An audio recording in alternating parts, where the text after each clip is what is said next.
কিভাবে আল্লাহ ধাপে ধাপে রমজানের রোজা ফরজ করলেন। আশুরার রোজা থেকে শুরু করে সূরা বাকারার ঐতিহাসিক আয়াত, কায়েস ইবনে সিরমা রাদিয়াল্লাহু আনহুয়ের হৃদয় বিদারক ঘটনা এবং বদর যুদ্ধের সঙ্গে রমজানের গভীর সম্পর্ক, সব কিছু নিয়ে এক আবেগপূর্ণ ও সিনেম্যাটিক ইসলামিক গল্প। এই ভিডিওতে আমরা জানব রোজার পেছনের অজানা ইতিহাস, সাহাবাদের ত্যাগ এবং রমজানের প্রকৃত শিক্ষা। এটি শুধু একটি গল্প নয়, এটি তাকওয়া, ধৈর্য এবং আল্লাহর রহমতের এক অসাধারণ যাত্রা। ভিডিওটি ভালো লাগলে লাইক, কমেন্ট এবং শেয়ার করতে ভুলবেন না। আলহামদুলিল্লাহ লিখে জানান, আমরা রমজান পেয়েছি। রাত গভীর, হিজরতের দ্বিতীয় বছর, মদিনা। আকাশে ছোট ছোট তারাগুলো ঝুলছে, যেন নিঃশব্দ প্রহরী। বাতাসে এক অদ্ভুত শান্তি, আবার অজানা আশঙ্কার কাঁপন।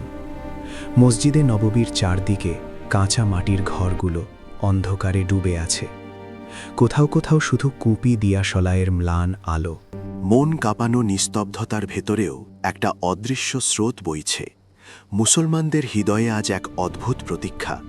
তারা জানে এ উম্মতের জীবন এখন রূপান্তরের দুয়ারে দাঁড়িয়ে আছে।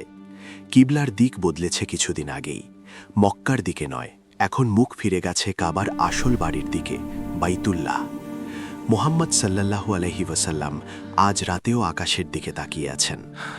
মসজিদের এক কোণে তিনি নীরবে বসে আছেন, হয়তো দোয়া করছেন, হয়তো ভাবছেন আরেকটি মাস আসছে, রমজান। কিন্তু এবার কি আল্লাহ তাআলা রমজানকে শুধু এক সাধারণ মাস হিসেবেই রাখবেন, নাকি এর ভেতর লুকিয়ে আছে উম্মতের জন্য নতুন কোনো ফরজ, নতুন কোনো পরীক্ষার আহ্বান? দূরে মসজিদের বাইরে এক তরুণ আনসার সাহাবী দাঁড়িয়ে আছে, তার নাম ইয়াসির। সে নবীজিকে সাল্লাল্লাহু আলাইহি ওয়াসাল্লাম দেখছে, তার বুকের ভেতর অন্যরকম ধুকপুকানি। কাল হয়তো নতুন ওহী নাজিল হবে, কাল হয়তো এমন কোনো হুকুম আসবে যা বদলে দেবে তাদের পুরো জীবন। রাতের আকাশ থম মেরে আছে, তারাগুলো যেন ঝুঁকে পড়ে শুনছে আসছে রমজানের অজানা কাহিনী। কিন্তু এই রাতটাকে ঠিকভাবে বোঝার জন্য আমাদের ফিরে যেতে হবে আরও পেছনে, মক্কার উত্তপ্ত বালুকা ভূমিতে, হিজরতের বহু বছর আগে। মক্কা এখনও হিজরতের সময় আসেনি। কাবার চারদিকে ভিড়, কাফের কুরাইশদের কোলাহলে আকাশ ভরপুর। কেউ কবিতা আবৃত্তি করছে, কেউ ব্যবসার হিসাব নিচ্ছে, কেউ বা মূর্তির সামনে মাথা নত করে আছে। কিন্তু আজকের দিনটি একটু আলাদা। আজ মুহররমের 10ম দিন, আশুরা।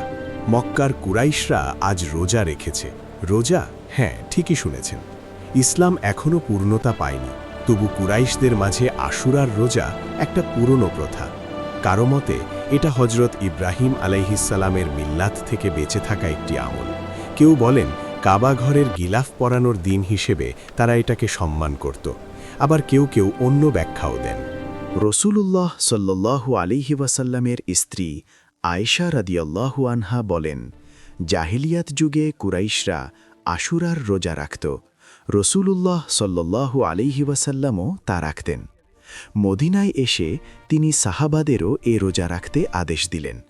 তবে যখন রমজানের রোজা ফরজ হল, তখন তিনি বললেন, এখন যার ইচ্ছে সে আশুরার রোজা রাখবে, যার ইচ্ছে রাখবে না। সহিহ বুখারী। এক যুবক এখনও নবুয়াত প্রাপ্ত হননি, কিন্তু তার চরিত্র আলাদা। মুহাম্মদ সাল্লাল্লাহু আলাইহি ওয়াসাল্লাম, তিনি আজও রোজা রেখেছেন। সূর্যটা মাথার ওপর ঝলসে পড়ছে, ঠোঁট শুকিয়ে গেছে, কিন্তু মুখে এক প্রশান্তি। তিনি একা নন, কুরাইশের অনেকেই আজ না খেয়ে আছে, কিন্তু তাদের উদ্দেশ্য আংশিকভাবে বিকৃত, অংশত ঐতিহ্য, অজ্ঞতার সঙ্গে মিশ্রিত কিছু হক। আজকের এই রোজাটা ভিন্ন। এটা এখনও আল্লাহর তরফ থেকে এই উম্মতের জন্য ফরজ নয়, তবু একটা প্রস্তুতি, একটা ভূমিকা, যেন ভবিষ্যতের কোনো ভোরের ইঙ্গিত দিচ্ছেন। কিন্তু কাহিনী এখানে থেমে থাকে না, কারণ হিজরত হবে। মক্কার নির্যাতন পেরিয়ে মুসলিমরা যাবে এক নতুন শহরে, আর সেখানেই রোজার ইতিহাস নেবে নতুন মোড়। ক্যামেরা ধীরে ধীরে বদলে যায়। পেছনে মক্কার পাহাড় মুছে গিয়ে দেখা দেয় সবুজ খেজুর বাগানে ঘেরা ইয়াসরিব, এখনকার মদিনা। হিজরতের প্রথম বছর মুসলিমরা নতুন ঘর পেয়েছে। আনসারদের ভালোবাসায় তারা আর একা নয়। এ শহরে ইহুদি কুলও আছে, বনু কুরাইজা, বনু নাদির, বনু কাইনুকা। তাদের আলাদা ধর্মীয় জীবন আছে, আলাদা উপাসনালয়। একদিনের কথা, রাসূলুল্লাহ সাল্লাল্লাহু আলাইহি ওয়াসাল্লাম মদিনায় প্রবেশ করার কিছুদিন বা মাস পরের ঘটনা। তিনি দেখলেন ইহুদিরা এক বিশেষ দিনে রোজা রাখছে। দিনটা আবারও মুহররমের 10 তারিখ, আশুরা। রাসূলুল্লাহ সাল্লাল্লাহু আলাইহি ওয়াসাল্লাম তাদের জিজ্ঞেস করলেন, এই দিন তোমরা কেন রোজা রাখো? তারা বলল, আজকের দিনই আল্লাহ তাআলা মুসা ও তার জাতিকে বানি ইসরাইল ফেরাউনের কবল থেকে মুক্তি দিয়েছেন, তাই কৃতজ্ঞতা হিসাবে আমরা এদিন রোজা রাখি। সহিহ বুখারী। মোহাম্মদ সাল্লাল্লাহু আলাইহি ওয়াসাল্লামের চোখে আলো জ্বলে উঠল। তিনি বললেন, আমরা মুসার চেয়ে তোমাদের চেয়ে বেশি হকদার, নাহনু আহাক্কু বি মুসা মিনকুম। তারপর তিনি নিজে রোজা রাখলেন এবং সাহাবাদেরও আদেশ দিলেন। এভাবেই আশুরার রোজা মুসলিমদের কাছে এক নতুন রূপ পেল, নবী ও নবীদের ধারাবাহিকতার এক জীবন্ত স্মৃতি হিসাবে। এখানে লক্ষ্য করার বিষয়, মক্কায় আশুরার রোজা ছিল এক ধোঁয়াশাময় ঐতিহ্য। মদিনায় এসে তা আলোকিত হল, অর্থ পেল, আল্লাহর পক্ষ থেকে মুসা ও তার উম্মতের জন্য বিজয়ের দিন। তবে তখনও শাওয়াল, জিলহজ, রবিউল আওয়াল কোনোটাই রমজানের মতো কোনো বিশেষ মাস হিসাবে নির্ধারিত হয়ে ওঠেনি। উম্মতকে এখনও বড় কোনো দীর্ঘ রোজার পরীক্ষায় ডাকা হয়নি, কিন্তু আল্লাহর পরিকল্পনা ধীরে ধীরে পরিষ্কার হচ্ছিল। মুসলমানদেরকে এখন প্রস্তুত করা হবে, তাদের নফসকে প্রশিক্ষণ দেওয়া হবে, তাদের ইচ্ছার দাসত্ব ভেঙে আল্লাহর দাস বানানোর জন্য। এই প্রস্তুতির নাম আইয়ামুল বীজ, চাঁদের সাদা রাতগুলোর রোজা। রাতের আকাশে একটা পূর্ণিমার চাঁদ উকি দিল, তার চারপাশে হালকা নীল আভা, যেন কোনো শিল্পীর তুলিতে আঁকা নীরব জ্যোৎস্না। রাসূলুল্লাহ সাল্লাল্লাহু আলাইহি ওয়াসাল্লাম মসজিদে বসে আছেন।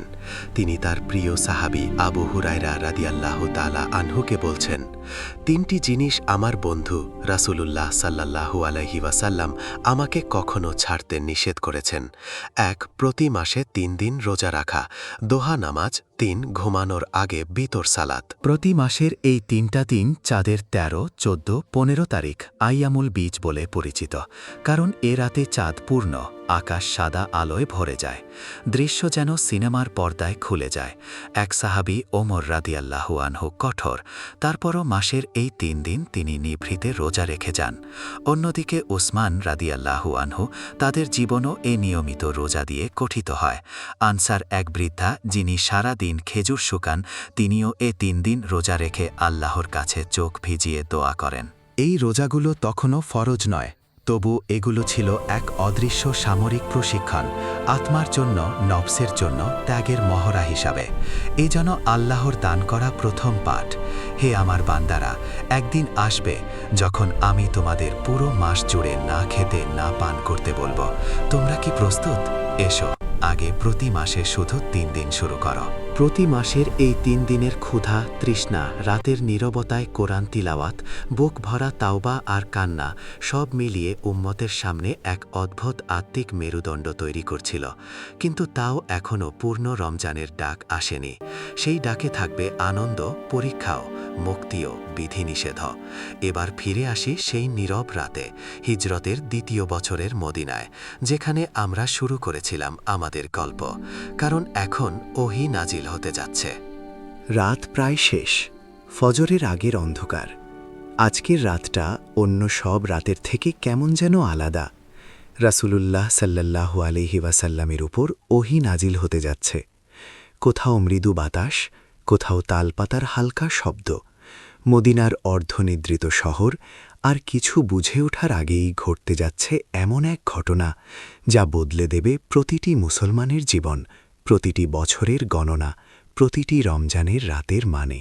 জিব্রাইল আলাইহি নেমে এলেন, ওহী শুরু হল। তার কণ্ঠে বয়ে আসল আসমানের কালাম। ইয়া আইয়ুহাল্লাযীনা আমানু কুতিবা আলাইকুমুস সিয়ামু কামা কুতিবা আলাল্লাযীনা মিন ক্বাবলিকুম লাআল্লাকুম তাত্তাকুন। হে ঈমানদারগণ, তোমাদের ওপর রোজা ফরজ করা হয়েছে, যেমন ফরজ করা হয়েছিল তোমাদের পূর্ববর্তীদের ওপর, যাতে তোমরা তাকওয়া অর্জন করতে পারো। কুতিবা আলাইকুম তোমাদের উপর ফরজ করা হয়েছে, এই শব্দটা মুসলমানদের কাছে নতুন না। এর আগে তারা শুনেছে কুতিবা আলাইকুমুল কিতালু, তোমাদের উপর যুদ্ধ ফরজ করা হয়েছে। বাকারা 2:16। এখন আবার কুতিবা আলাইকুমুস সিয়াম, তোমাদের উপর রোজা ফরজ করা হয়েছে। রসূলুল্লাহ সাল্লাল্লাহু আলাইহি ওয়াসাল্লামের হৃদয় কেঁপে ওঠে। এবারের ফরজ শুধু যুদ্ধক্ষেত্রে নয়, প্রতিটি মুসলমানের ঘরে ঘরে, প্রতিটি দিনের ভোরে, প্রতিটি ইফতারের অশ্রুতে। ওহি চলতে থাকে। আইয়ামান মাদুদাতিন, গণনা করা কয়েকটি দিন। 2:84। কয়েকটি দিন মনে হয়তো কিছুদিন, কিন্তু বাস্তবে একটা পূর্ণ মাস রমজান। জিব্রাইল আলাইহিসসালামের কণ্ঠে আরও ভেসে আসে, ফামান কানা মিনকুম মারিদান আও আলা সাফারিন ফাইদ্দাতুন মিন আইয়ামিন উখরা ওয়া আলাল্লাযীনা ইউতীকুনাহু ফিদিয়াতুন তআমু মিসকিনিন ফামান তাতাওয়া খাইরান ফাহুয়া খাইরুন লাহু ওয়া আন তাসুমু খাইরুন লাকুম ইন কুনতুম তা'লামুন। তোমাদের মধ্যে কেউ যদি অসুস্থ হয় কিংবা সফরে থাকে, সে যেন অন্য সময়ে সেই সংখ্যক দিন পূরণ করে। আর যারা কষ্ট সহ্য করে রোজা রাখতে পারে তবুও না রাখে, তাদের জন্য প্রতিটি রোজার বদলে একজন মিসকিনকে খাওয়ানো ফিদিয়া নির্ধারিত। যে স্বেচ্ছায় বেশি ভালো কাজ করবে তা তার জন্যই উত্তম। আর তোমরা যদি জানতে, তবে বুঝতে রোজা রাখা তোমাদের জন্যই ভালো। সূরা বাকারা 2:184। এই আয়াত, এই রাতের নীরবতা ভেঙে মুসলমানদের উপর আসমান থেকে নেমে এলো এক নতুন ইবাদতের ফরমান, রমজানের রোজা। রসূলুল্লাহ সাল্লাল্লাহু আলাইহি ওয়াসাল্লামের চোখ ভিজে উঠল। এখন তিনি জানেন এই উম্মতকে আল্লাহ নিজ হাতে করছেন। পরদিন ফজরের পর মসজিদে নববীতে ভিড়। মুহাজির, আনসার, বৃদ্ধ, তরুণ, নারী, পুরুষ সকলের চোখ রাসূলুল্লাহ সাল্লাল্লাহু আলাইহি ওয়াসাল্লামের দিকে। তিনি দাঁড়ালেন, কণ্ঠে আসমানের কালাম, হে ঈমানদারগণ, তোমাদের উপর রোজা ফরজ করা হয়েছে। সাহাবীদের বুকের ভেতর শিহরণ ফরজ। তারা জানে ফরজ মানে শুধু সুপারিশ নয়, এটা এখন তাদের জীবনের উদ্দেশ্যের অংশ। কেউ মাখানত করে কাঁদছে, কারো চোখে আনন্দের অশ্রু, কারণ তারা জানে আল্লাহ তাদেরকে তাকওয়া অর্জনের সুযোগ দিয়েছেন। কিন্তু আল্লাহর রহমত দেখুন, তিনি একেবারে হঠাৎ করে কঠিন করতে চাননি। তাই এ রোজা ফরজ হওয়ার শুরুতে একটা নরম দরজা খুলে রাখলেন। এই দরজার নাম ফিদুইয়ার সুযোগ। সেদিন সন্ধ্যায় মদিনার সরু গলিতে গুঞ্জন, আল্লাহ আমাদের উপর রোজা ফরজ করেছেন, কিন্তু শুনেছ, অসুস্থ আর সফরকারীদের জন্য ছাড় আছে, আর যারা কষ্ট সহ্য করতে পারে কিন্তু রাখতে না চায়, তারা ফিদিয়া দিতে পারবে। প্রথমে রোজার ফরজ হওয়া ছিল একটা ধীর গতিসিঁড়ি। 1. রোজা রাখা সবাই রাখতে পারবে, পারা উচিত। 2. অসুস্থ বা সফরে থাকলে পরে গুনে গুনে আদায় করবে। 3. যারা রোজা রাখতে সক্ষম তবু চায় না, তারা চাইলে প্রতিটি রোজার বদলে একজন মিসকিনকে খাবার করাতে পারবে, ফিদিয়া। ব্যাপারটা এমন ছিল, মদিনার প্রথম দিকে কিছু বয়স্ক সাহাবী ছিলেন, যাদের পক্ষে টানা 1 মাস রোজা রাখা খুবই কঠিন, তবু তারা ঘরে বসে থাকতে চাইতেন না। আল্লাহ তাদের জন্য রহমতের দরজা খুলে দিলেন। তোমরা রোজা রেখেও সোয়াব পেতে পারো, আবার যারা খুব কষ্ট পাবে তারা মিসকিনকে খাওয়ালেও সোয়াব পাবে। এগুলো ছিল প্রথম ধাপ, একটা অভ্যস্ত হওয়ার সময়। কিন্তু ধীরে ধীরে এই নরম অপশনটি বন্ধ হয়ে গেল সাধারণ সুস্থ মানুষের জন্য। পরবর্তী অংশের আয়াতে স্পষ্ট ভাষায় এলো, ফামান শাহিদা মিনকুমুশ শাহরা ফালিয়াসুমহু। এই মাসে যে কেউ উপস্থিত থাকবে, অর্থাৎ সুস্থ, মুকিম ও প্রাপ্তবয়স্ক, সে যেন এ মাসের রোজা রাখে। বাকারা 2:1-5। ওলামারা বলেন, এভাবে ফিদিয়ার সেই সাধারণ অপশনটি পরবর্তীতে রহিত, মানসুখ হল। এখন শুধু সেই সব যারা স্থায়ীভাবে অসুস্থ অথবা বয়সের কারণে আর কোনোদিন কাজা দিতে পারবে না, তাদের জন্যেই ফিদিয়া রইল। আর সুস্থ মুসলমানের জন্য রোজা রাখা আবশ্যক। আল্লাহ আবারও বললেন, ওয়া আনতা সুমু খৈরুল লাকুম ইন কুনতুম তা'লামুন। আর তোমরা যদি জানতে, তবে বুঝতে রোজা রাখা তোমাদের জন্যেই উত্তম। তবে এই সব কিছুর মাঝেও রমজানের রোজা প্রথম দিকে ছিল আরও কঠোরভাবে নির্ধারিত। সেই কঠোরতার কাহিনী লুকিয়ে আছে এক আনসার সাহাবীর জীবন্ত কষ্টের ভেতর, কায়েস ইবনে সিরমা রাদিয়াল্লাহু আনহুর গল্পে। মদিনার উষ্ণ দুপুর, সূর্যের তাপ যেন আগুন হয়ে নেমেছে। খেজুর বাগানের ভেতর এক মানুষ কষ্ট করে কাজ করছে। তার নাম কায়েস ইবান সিরমা আল আনসারি রাদিয়াল্লাহু তাআলা আনহু। তিনি একজন দরিদ্র শ্রমজীবী সাহাবী। সারা দিন তিনি মজুনি করে জীবিকা অর্জন করেন। মুখ শুকিয়ে আছে, গায়ে ক্লান্তি, কিন্তু আজ তিনি রোজা রেখেছেন, রমজানের রোজা। এ সময় রোজার এক বিশেষ নিয়ম ছিল, যা আমাদের আজ শুনে কল্পনাই কঠিন মনে হয়। তখনকার বিধান ছিল, রোজাদার ইফতারের সময় যদি খাবার খাওয়ার আগে ঘুমিয়ে পড়ে, তবে রাতের বাকি অংশেও তার জন্য খাওয়া দাওয়া হারাম হয়ে যেত, যেন সারাটাই একটানা উপবাস হয়ে যায়। এছাড়াও রোজার রাতগুলোতে স্ত্রী সঙ্গও প্রথমে নিষিদ্ধ ছিল, যেন এক ধরনের কঠোর আত্মসংযমের পরীক্ষা। কায়েস রাদিয়াল্লাহু সারাদিন কাজ করে ক্লান্ত হয়ে পড়লেন। সূর্য ডুবে এলো, আকাশ লাল হল, মাগরিবের আজান হল। তিনি ঘরে ফিরলেন। ঘরে তার স্ত্রী অপেক্ষা করছে, কিন্তু খাবার এখনও পুরোপুরি তৈরি হয়নি। স্ত্রী কাঁপা কণ্ঠে বললেন, আপনি একটু বসুন, আমি খাবার রেডি করছি। কায়েস রাদিয়াল্লাহু আনহুর শরীর ভেঙে পড়ছে ক্লান্তিতে। তিনি ভাবলেন, একটু শুয়ে নেই, তারপর থাব। এই একটুটাই তার জীবনের সবচেয়ে কঠিন রাতের সূচনা হয়ে গেল। তিনি শুয়ে পড়লেন, ক্লান্ত শরীর ঘুমিয়ে গেল খাবার আসার আগেই। স্ত্রী যখন খাবার নিয়ে এলেন, দেখলেন কায়েস ঘুমিয়ে গেছেন। তিনি চমকে উঠলেন, কারণ তিনি জানেন এখন আর স্বামীকে জাগিয়ে খাবার দিতে পারবেন না। হুকুম তখন এমনই, ঘুমিয়ে গেলে আজ আর খাওয়া যাবে না। তিনি ধীরে ধীরে খাবার রেখে চোখের পানি মুছলেন। তার স্বামীর কষ্ট তিনি বোঝেন, কিন্তু আল্লাহর হুকুম ভাঙার সাহস তার নেই। পরদিন ফজরের আগে থেকে শুরু হল নতুন রোজার দিন। কায়েস রাদিয়াল্লাহু তাআলা এর জন্য আজকের দিনটা অত্যন্ত কঠিন এক লড়াই। গতকাল থেকে টানা না খেয়ে থাকা, ওপর থেকে আবার রোজার নতুন দিন। তিনি তবুও আল্লাহর জন্য দাঁতে দাঁত চেপে রোজা রেখে কাজে গেলেন। খেজুর বাগানের গরম ধুলায় তার কণ্ঠ শুকিয়ে গেল, শরীর দুর্বল হতে লাগল। দুপুরের পরে হঠাৎ তিনি তাকিয়ে দাঁড়িয়েছিলেন গাছের গুড়ির পাশে, আর আর্তনাদের মতো এক শব্দ বেরিয়ে এলো তার বুক থেকে। তারপর তিনি অজ্ঞান হয়ে পড়ে গেলেন। সাহাবীরা দৌড়ে এলেন, তারা কায়েসকে ধরে ঘরে আনলেন। কেউ তার ঠোঁটে পানি ছোঁয়াল, কেউ আল্লাহর কাছে দোয়া করতে লাগল। খবর পৌঁছে গেল রাসূলুল্লাহ সাল্লাল্লাহু আলাইহি ওয়াসাল্লামের কাছে। তিনি এলেন, দেখলেন এক মহৎ বান্দা আল্লাহর রাস্তায় কঠিন এক বিধানের ভারে কষ্ট পাচ্ছে। রাসূলুল্লাহ সাল্লাল্লাহু আলাইহি ওয়াসাল্লামের চোখ চকচক করে উঠল অশ্রুতে, কিন্তু তিনি অপেক্ষা করলেন, কারণ তিনি জানেন তিনি নিজে আইন বানান না, তিনি শুধু আল্লাহর আইন পৌঁছে দেন। এমন এক রাত মদিনার আকাশ আবারও ফেটে গেল। আল্লাহ তাআলা নাজিল করলেন সেই আয়াত, যা বদলে দিল রমজানের রাতের মানে এবং কায়েস ইবনে সিরমার মতো লক্ষ মানুষের কষ্টকে রহমতের রূপ দিল। জিব্রাইল আলাইহি নেমে এলেন পুনরায়। তার কণ্ঠে ভেসে এলো সেই আয়াত, যা রোজার বিধানকে সহজ করল, রাতকে করল দয়া আর মমতার সময়। ওহিল্লা লাইলাতা সিয়ামের রাফাসু ইলা নিসা ইকুম হুন্না লিবাসুন লাকুম ওয়া আন্তুম লিবাসুন লাহুন আলিমাল্লাহু আন্নাকুম কুন্তুম তাখতানুনা আনফুসাকুম ফাতাবা আলাইকুম ওয়া আফা আনকুম ফাল আনা বাশিরু হুন্না ওয়াবতাগু মা কাতাবাল্লাহু লাকুম ওয়াকুলু ওয়াশরাবু হাত্তা ইয়াতাবাইয়ানা লাকুমুল হাইতুল আবিয়াদু মিনাল হাইতিল আসওয়াদি মিনাল ফাজরি। রোজার রাতে তোমাদের জন্য তোমাদের স্ত্রীদের কাছে যাওয়া হালাল করা হল।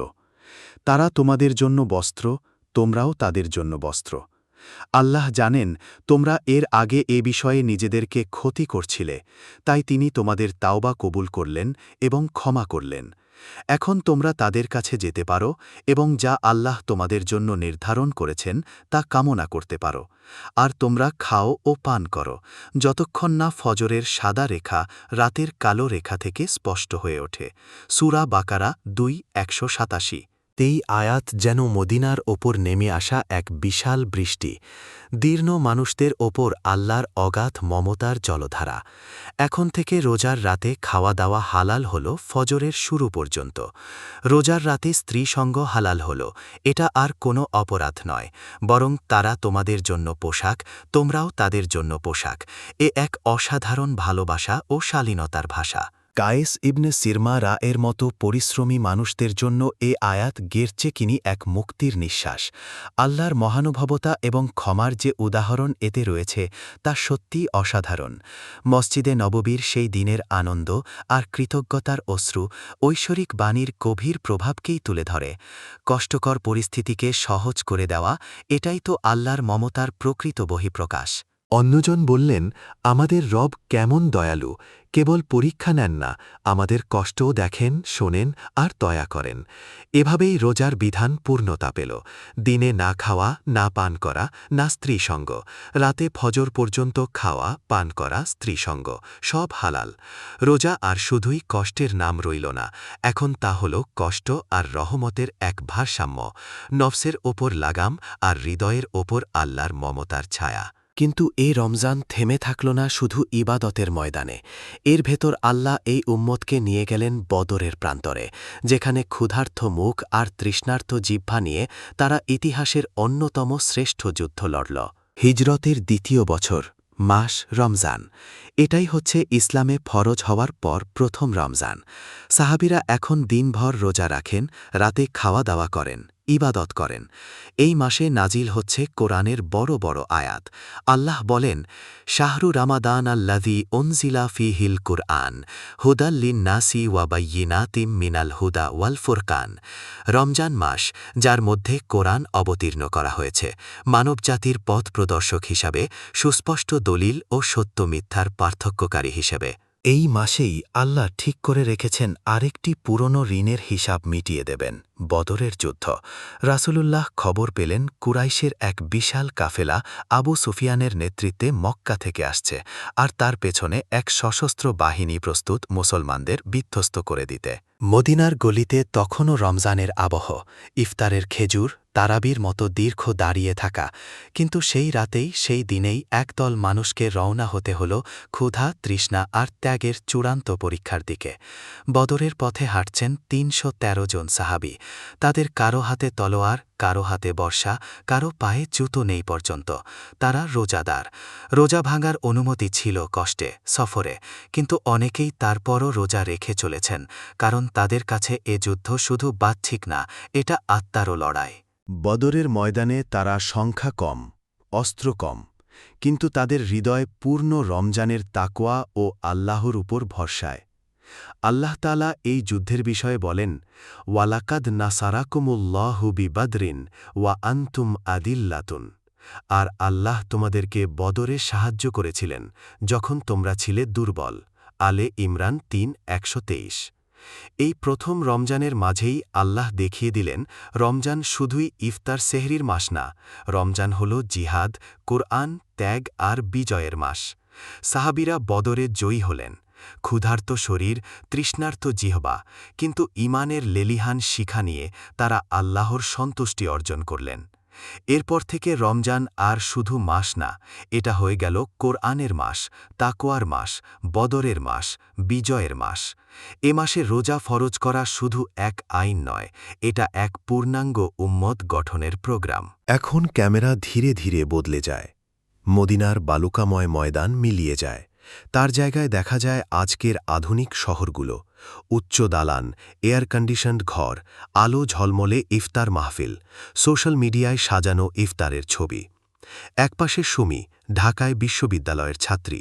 রমজান এলে সে ক্লান্তি আর গরমের কথা বলে, ভেবেছে দিনটা কত লম্বা, না খেয়ে থাকা কত কঠিন। অন্য পাশে রাশেদ, বিদেশে চাকরি করে। সে ভাবে, এত কাজের ভিড়ে রোজা রেখে কিভাবে অফিস করব? আমরা সবাই রোজার কথা এলে প্রথমেই কষ্ট আর গরমের কথা ভাবি, কিন্তু ভুলে যাই মক্কায় আশুরার রোজা রাখা সেই মোহাম্মদ সাল্লাল্লাহু আলাইহি ওয়াসাল্লামকে, মদিনায় মুসা আলাইহির প্রতি ভালোবাসায় রোজা রাখার কাহিনীকে, আইয়ামুল বীজের সাদা রাতগুলোতে সাহাবাদের আত্মিক প্রশিক্ষণকে, কায়েস ইবনে সিরমা রাদিয়াল্লাহু মতো শ্রমজীবী সাহাবীর অজ্ঞান হয়ে পড়ার ঘটনাকে, আর বদরের ময়দানে রমজান মাসের রোজাদার বীরদের। আজ আমরা সেহরিতে বরফ ঠান্ডা পানি পান করতে পারি, ইফতারের টেবিল ভর্তি খাবার পাই, রমজানের রাতে ক্লান্ত হলে নরম বিছানায় শুয়ে পড়তে পারি। কিন্তু কায়েস রাদিয়াল্লাহুর কথা কি মনে পড়ে, যিনি গত রাতের খাবার না খেয়ে পরের দিনের রোজায় অজ্ঞান হয়ে পড়েছিলেন? যখন আমরা বলি রোজা রাখা খুব কঠিন, তখন কি মনে পড়ে সেই ৩১৩ জন সাহাবীর কথা যারা রমজানে বদরে গিয়েছিল জীবন বাজি রেখে? যখন ইফতারের টেবিলে প্রচুর খাবার সাজায়, তখন কি মনে পড়ে সেই মিসকিনটার কথা যার জন্য আল্লাহ ফিদিয়ার বিধান দিয়েছিলেন, যে হয়তো আজও রাতের খাবার জোটাতে পারে না? আল্লাহ তাআলা রোজার বিধান শুরু করেছিলেন এভাবে, ইয়া আইয়ুহাল্লাযীনা আমানু কুতিবা আলাইকুমুস সিয়ামু লাআল্লাকুম তাত্তাকুন। হে ঈমানদারগণ, তোমাদের ওপর রোজা ফরজ করা হয়েছে যাতে তোমরা তাকওয়া অর্জন করতে পারো। তাকওয়া মানে শুধু ক্ষুধা না, শুধু তৃষ্ণা না, বরং আল্লাহকে ভয় করা, আল্লাহকে ভালোবাসা, গুনাহ থেকে দূরে থাকা, দুর্বলকে সাহায্য করা, একা থাকলেও হারাম থেকে বেঁচে থাকা। রমজান এসেছে, আবার চলে যাবে, কিন্তু প্রশ্ন হল, এই রমজান কি তোমাকে বদলাবে? তুমি কি কোরআন হাতে নেবে? শুধু তিলাওয়াত নয়, অর্থ বুঝে পড়বে? তাহাজ্জুদের রাতে সেজদায় কান্না করবে, যেন আল্লাহ বলেন, আমি তোমার তওবা কবুল করলাম? তোমার গোপন গুনাহগুলো ছেড়ে দিতে চেষ্টা করবে? হারাম প্রেম, সুদী লেনদেন, অশ্লীল কন্টেন্ট দেখা, মিথ্যা, গীবত এগুলোর সঙ্গে সম্পর্ক ছিন্ন করতে অন্তত শুরু করবে? অন্তত একজন দরিদ্র মানুষকে ইফতার করাবে নিজের পরিবারের অংশ ভেবে? রমজানের এই অজানা কাহিনী মক্কার আশুরা থেকে মদিনার আকাশে নেমে আসা কুতিবা আলাইকুমুস সিয়াম পর্যন্ত। কায়েস ইবনে সিরমা রাদিয়াল্লাহুর অজ্ঞান হয়ে পড়া থেকে সূরা বাকারা ১৮৭ রহমত নাজিল হওয়া পর্যন্ত, বদরের ময়দানে বিজয়ের ঢেউ পর্যন্ত, এসব কাহিনী আমাদের জন্য আজ শুধু গল্প নয়। এগুলো হলো আমাদের অলসতা ভেঙে দেওয়ার হাতুড়ি, আমাদের গুনাহ থেকে জাগিয়ে তোলার ঘণ্টা, আমাদের হৃদয়ে তাকওয়ার আগুন জ্বালিয়ে দেওয়ার শুকনো কাঠ। তুমি যখন পরের বার রমজানে সেহরির আগে মোবাইলে স্ক্রল করবে, একটু থামো, নিজেকে জিজ্ঞেস করো, আমি কি জানি কিভাবে এ রোজা ফরজ হল? কত কষ্টের ভেতর দিয়ে, কত আয়াত নাজিলের মাধ্যমে, কত মানুষের চোখের পানি, ক্ষুধা আর ত্যাগের বিনিময়ে আজ আমি এ ইবাদতের সুযোগ পেয়েছি? তারপর এক মুহূর্ত চুপ করে আকাশের দিকে তাকাও, ঠিক যেমনটা রাসূলুল্লাহ সাল্লাল্লাহু আলাইহি ওয়াসাল্লাম সেই রাতে বল, হে আল্লাহ, তুমি কায়েস ইবনে সিরমার কষ্ট দেখেছ, বদরের ময়দানের ক্ষুধা দেখেছ, তুমি তো জানো আমার গুনাহ কম নয়। আজ থেকে আমি সত্যিকারের রোজা রাখতে চাই, শুধু পেটের না, চোখেরও, জিহ্বারও, হৃদয়েরও। তুমি আমাকে ক্ষমা করো, আমাকে বদলে দাও, যেন এই রমজান আমার জীবনের আগের সব রমজান থেকে আলাদা হয়। এই দোয়া যদি সত্যি করে তুমি বলো, তবে বুঝবে রমজানের অজানা কাহিনী আর তোমার জীবনের কাহিনী এক বিন্দুতে এসে মিলেছে। আজ যেসব আয়াত মক্কা, মদিনা, বদরের বালুকাময় পথ পেরিয়ে আমাদের হাতে পৌঁছেছে, কুতিবা আলাইকুমুস সিয়াম লাআল্লাকুম তাত্তাকুন, ওহিল্লা লাকুম লাইলাতাস সিয়াম, এসব কেবল ইতিহাস নয়, এগুলো আজও জীবন্ত, প্রতিটি মসজিদের আজানের সুরে, প্রতিটি সেহরির নিস্তব্ধতায়, প্রতিটি ইফতারের অশ্রুসিক্ত দোয়ায়। তাই আসো, এ বছরের রমজান থেকে আমরা শুধু ক্ষুধা না, একটা নতুন জীবন নিয়ে বের হয়ে আসি। এই কাহিনী যেন শুধু শোনা গল্পে সীমাবদ্ধ না থাকে, বরং আমাদের জীবনের ভেতর নতুন এক অধ্যায় খুলে দেয়। রমজানের অজানা কাহিনী আজ থেকে হয়ে যাক আমার জীবনের সবচেয়ে সুন্দর পরিবর্তনের কাহিনী।